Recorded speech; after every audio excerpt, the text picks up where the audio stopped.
senhores vereadores, colegas vereadores, eu ocupo agora a grande expediente do direito para também continuar esse debate que foi iniciado aqui em relação à próxima eleição da mesa diretora da Câmara Municipal de Fortaleza. E para fazer isso, presidente, eu vou me reportar inicialmente, primeiro, dar um dado que é muito importante em relação a essa chamada composição da Câmara. É natural, e eu concordo, todos os parlamentos é assim, que se respeita a proporcionalidade na hora de fazer a composição, seja da mesa diretora, seja das comissões que operam, fazem os trabalhos na Câmara Municipal, nas câmaras municipais, as comissões técnicas. Isso aí é absolutamente natural.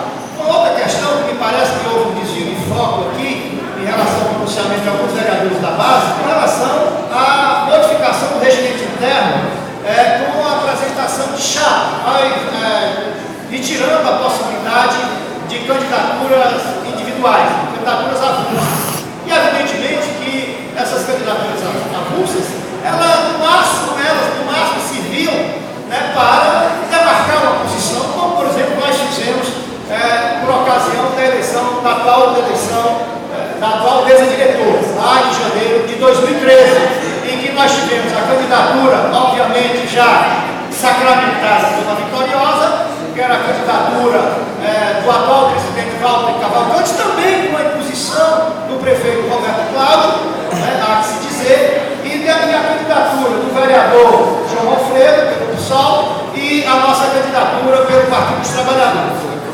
Então, na verdade, nós tivemos essas três candidaturas. E, com a mudança do regimento interno, hoje não é mais possível ocorrer isso, a eventual demarcação de posição, ou simplesmente uma demonstração de insatisfação com o processo, ou livre-arbítrio do vereador votar de um jeito ou de outro e votar contra, mesmo quando se faz, mesmo quando se tem uma candidatura única, seja uma candidatura única construída legitimamente, seja uma candidatura única imposta pela vontade do prefeito de plantão, como, ainda que sem uma posição definitiva, mas como se desenha claramente a colocação da candidatura do vereador Salmito Filho, que volta hoje a esta casa para cumprir uma tarefa determinada pelo prefeito Roberto Cláudio. E por que eu digo cumprir uma tarefa determinada pelo prefeito Roberto Cláudio, vereador João Filho? Porque, a não ser que os colegas vereadores não tenham dito a verdade, ou eu esteja equivocado, ou tenha interpretado mal as frases, as vírgulas e as pontuações nas reuniões que participamos, meu caro vereador José do Carmo, presidente de fato desta casa, governador dessa legislatura, que até um dia antes do anúncio da candidatura do vereador Salmito Filho, que esteve aqui no dia que se ventilou a sua candidatura, até um dia anterior a isso, em reunião com vereadores do PSOL, ele afirmou peremptoriamente que não seria candidato a presidente da Câmara, porque estava muito satisfeito com o secretário de Turismo e que estava realizando um grande trabalho, o vereador Zier, na visão dele, portanto não queria voltar à Câmara. Bom, aí diz, posso até ir se o prefeito me convocar. E parece que de fato o prefeito o convocou. Mas o que eu acho estranho é quando se fala em construção de consenso, pretensamente para se recuperar, vereador João Freire, para se recuperar a credibilidade da Câmara. Aliás, eu tenho 58 anos, vereador Daí, e desde que eu me entendo por gente, eu sempre fiz política, que eu escuto isso. Resgatar a credibilidade de câmaras, resgatar a credibilidade da política. Mas eu penso que esses episódios em que se tenta construir artificialmente um consenso, isso não resgata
inclusive nós da oposição, de que se tratava de um candidato da base, se tratava de um candidato que ia sim se articular com o prefeito, é legítimo o prefeito como agente político participar das negociações.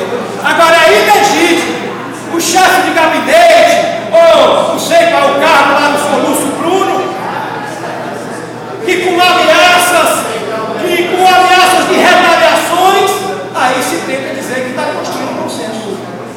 Eu não sei qual é a posição ainda da minha bancada, eu vou me submeter à posição da bancada, mas no que depender de mim, a minha bancada do Partido dos Trabalhadores não vai contribuir para esse descrédito da Câmara Municipal de Fortaleza. Mas eu queria, senhor presidente, dizer que é um equívoco quando se fala aqui que a maior bancada é a bancada do PROS. Aliás, o PROS não elegeu nenhum vereador, nem existiu o PROS aqui na Câmara Municipal em 2012, no começo de 2013 não existiu o PROS. Portanto, essas transmutações que ocorrem aí é por conta, infelizmente, dessa peculiaridade da política nacional que a gente já está cansado de falar nela.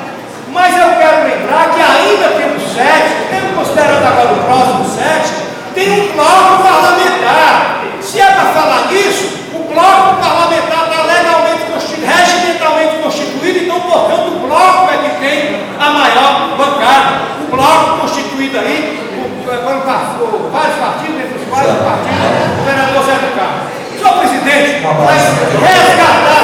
resgatar credibilidade, e aí eu sugiro que todos nós leiamos, eu li, senhor presidente, na entrevista ontem, de um dos deputados que de fato tem toda a história, pelo menos que eu conheço, fora o período da resistência contra a ditadura, né, de alguns bravos ditadores, mas eu falo como presidente da Assembleia Legislativa, que de fato resgatou a credibilidade da Assembleia Legislativa, que de fato dignificou o papel de um presidente do poder legislativo. E olha que é um deputado da base do governo, e olha que é um deputado egresso do conservadorismo alencarino, lá do meu Uruguai, o deputado estadual Antônio Câmara. E essa entrevista que ele deu ontem é histórica.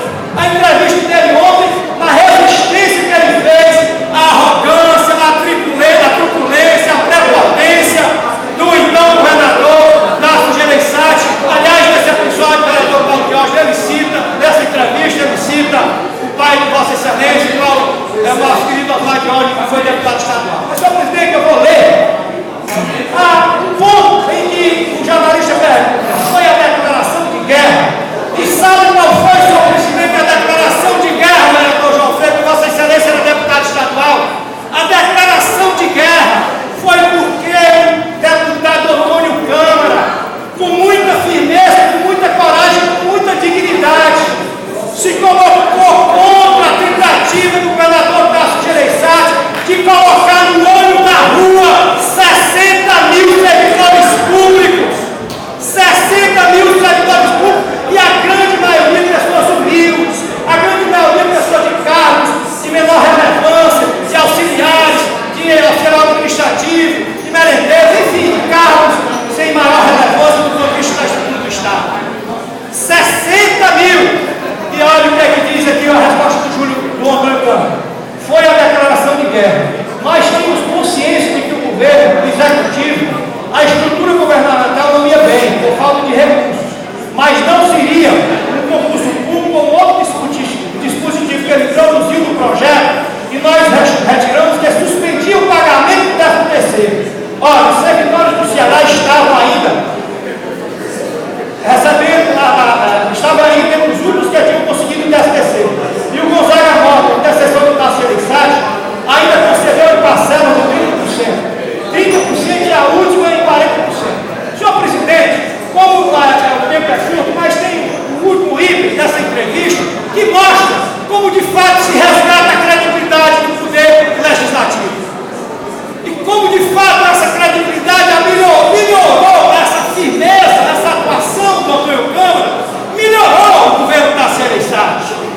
principal aliado do então deputado Antônio Câmara, Domingos Aguiar, pai do deputado, hoje conselheiro do Tribunal de Contas do município, Domingos Aguiar Filho, foi demitido do IPEC. Mas quando o parlamento não se ferra, imediatamente vem a resposta. Não deu 3 ou 4 meses, a Assembleia se agigantou, a Assembleia se afirmou perante a opinião pública do Estado do Ceará e toda a gestão do então presidente Antônio Câmara se deu com base harmoniosa e, sobretudo, com a afirmação do poder legislativo. Senhor presidente, para concluir mesmo, eu queria dizer que a Marina Silva foi candidata a presidente da República. Ela deu uma frase que ela fez, ela deu uma grande contribuição à classe política nacional e à vida e a nós seres humanos. Quando ela disse assim, senhor presidente, é melhor perder ganhando do que ganhar perdendo. E a